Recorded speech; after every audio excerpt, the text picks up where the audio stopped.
اور اللہ کے دھیان میں بیٹھنے کا نام ہے. آنکھیں بند ہو جس میں نقل و حرکت نہ ہو اور سر کو دل کی طرف ذرا سا جھکایا جائے اور لگاتار ایک ہی تصور رکھا جائے. اللہ کی رحمت برس رہی ہے اور دل میں سما رہی ہے اور دل کہہ رہا ہے اللہ اللہ اللہ.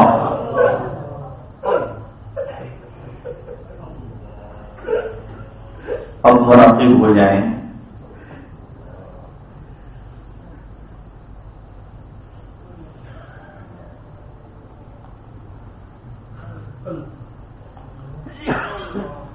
اے افتادی بیدار شو بیدار شو بیدار شو.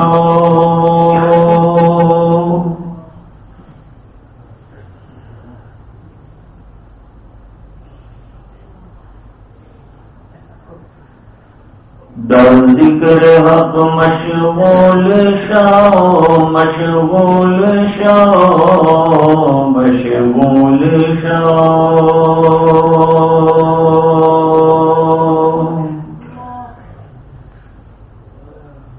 دل کو اللہ کی یاد میں اور اللہ کے ذکر میں لگانا ہے. ہم نے دلوں کو غفلت کی چادریں اڑا کر سلایا ہے.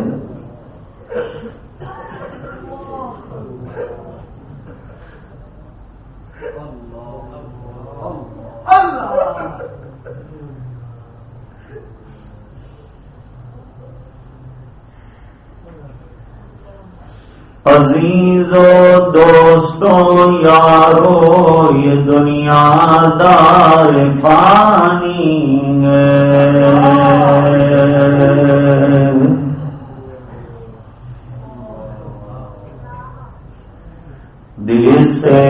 لگاؤ تم لحد میں جا بنانی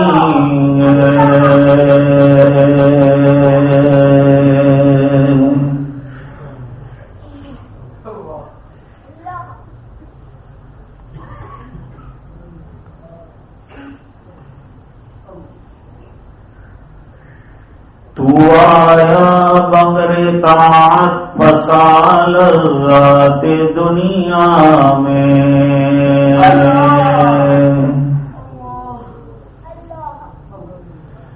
عقل کھوئی گئی تیری کیسی نادانی ہے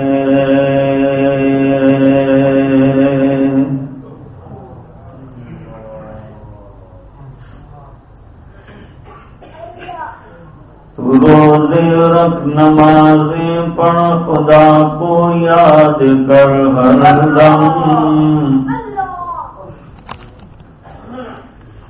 کہ یہ نیکی تجھے ایک دن کام آنی ہے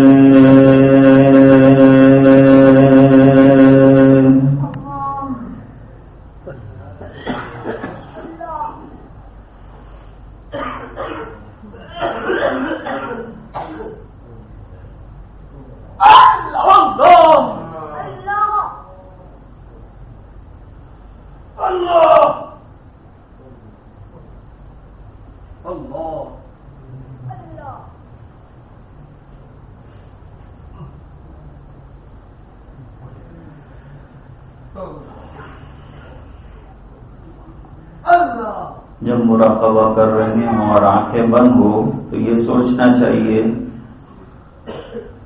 کہ آج کہا گیا اور میں نے آنکھیں بند کر لی. ایک دن آنے والا ہے کہ جب آنکھوں پر اور جسم پر میرا اختیار ختم ہو جائے گا.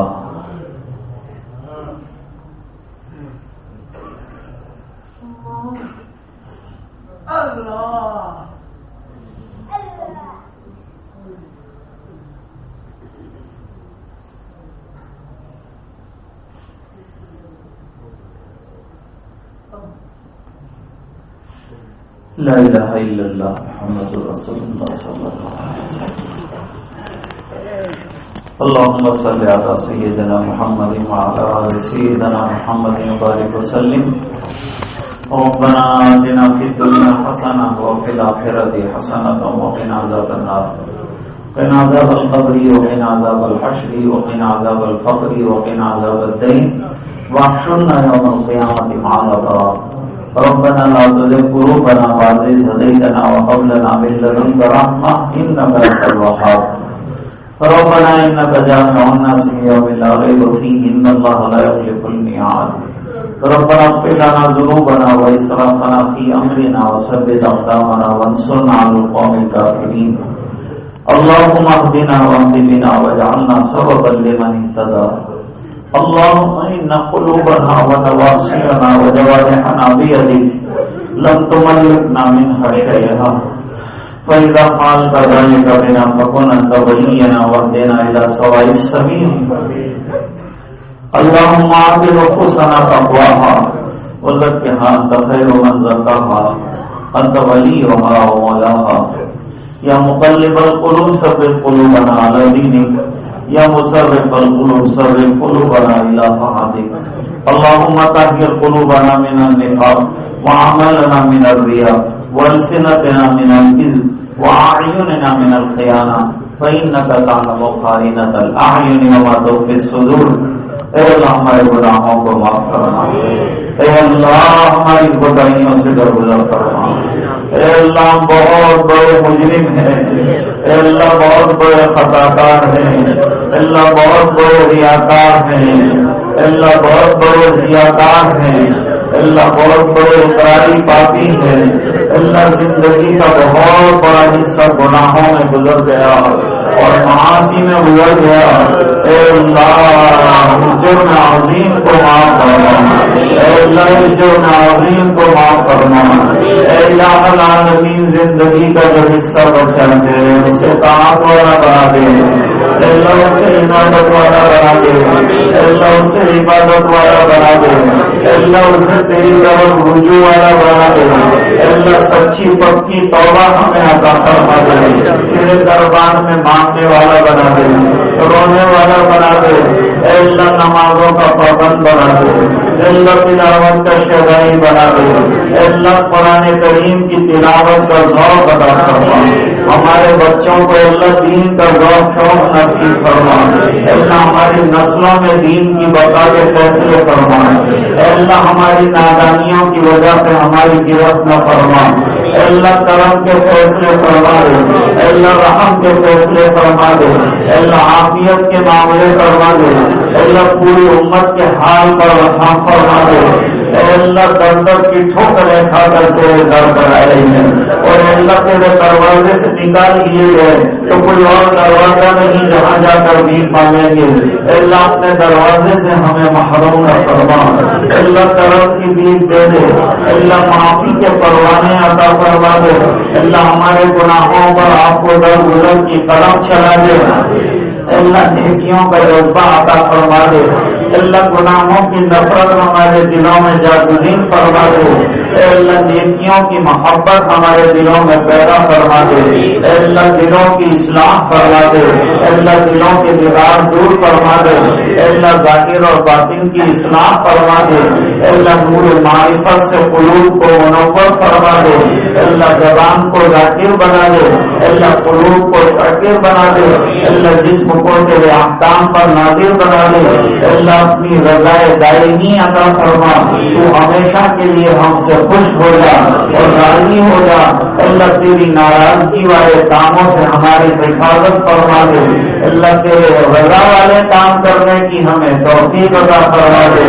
اے الہ العالمین پوری دنیا میں جہاں مسلمان مظلوم ہیں ان کی مدد فرما، غیر سے نصرت فرما، اے اللہ دست غیر سے مدد فرما، اور اللہ جو مدد کے لیے آگے بڑھے ہیں ان کو حوصلے اور ہمتیں عطا فرما، ظالموں کی سرکوبی کرنا، اے اللہ انتقامی کارروائیاں فرما، اے اللہ جنہوں نے حد سے زیادہ ظلم اور سفاکی کا معاملہ کیا ہے تو ان تمام کو اللہ سخت سزائیں دے، اور الہ العالمین ایمان والوں کو سکون عطا فرما، امن و امان اور عافیتیں عطا فرما، اے اللہ جن کی اولاد لٹ گئی ہے اور اے اللہ جن کے گھر بار تعان لگا دیے گئے ہیں، اللہ وہ تمام گھر بار آباد فرما دے، اللہ جو اجڑ گئے ہیں ان کو دوبارہ آباد فرما دے، اللہ جو بکھر گئے ہیں ان کو اللہ جوڑ دے، اللہ جو ٹکڑے ٹکڑے کر دیے گئے ہیں اللہ ان پر کرم کے فیصلے فرما دے، اللہ ان میں سے جو چلے گئے ایمان والے ان کی مغفرت فرما دے، اللہ جو بیمار ہیں انہیں شفا کاملہ عطا فرما، جو پریشان ہیں ان کی پریشانیاں دور فرما، اللہ جو مقروض ہے سے قرضے پورے فرما دے، اے اللہ گھریلو پریشانیاں دور فرما، اندرونی پریشانیاں دور فرما، اور بھی سماجی آفات بلیات سے پوری امت کی حفاظت فرما، علماء کی حفاظت فرما، طلبا کی حفاظت فرما، مدارس کی حفاظت فرما، مساجد کی حفاظت فرما، پوری امت کی حفاظت فرما، جملہ مسلمانان عالم کی حفاظت فرما، ہمارے نسلوں کی ایمان کی حفاظت فرما، ان کے اخلاق کی حفاظت فرما، ان کی حیا کی حفاظت فرما، یہ حیائیوں سے محفوظ فرما، باحیا زندگی گزارنے والا بنا دے، اللہ دور دراز سے تیرے نام کی نسبت سے آنے والوں کا آنا قبول فرما دے، خدمت کرنے والوں کا خدمت کرنا منظور فرما دے،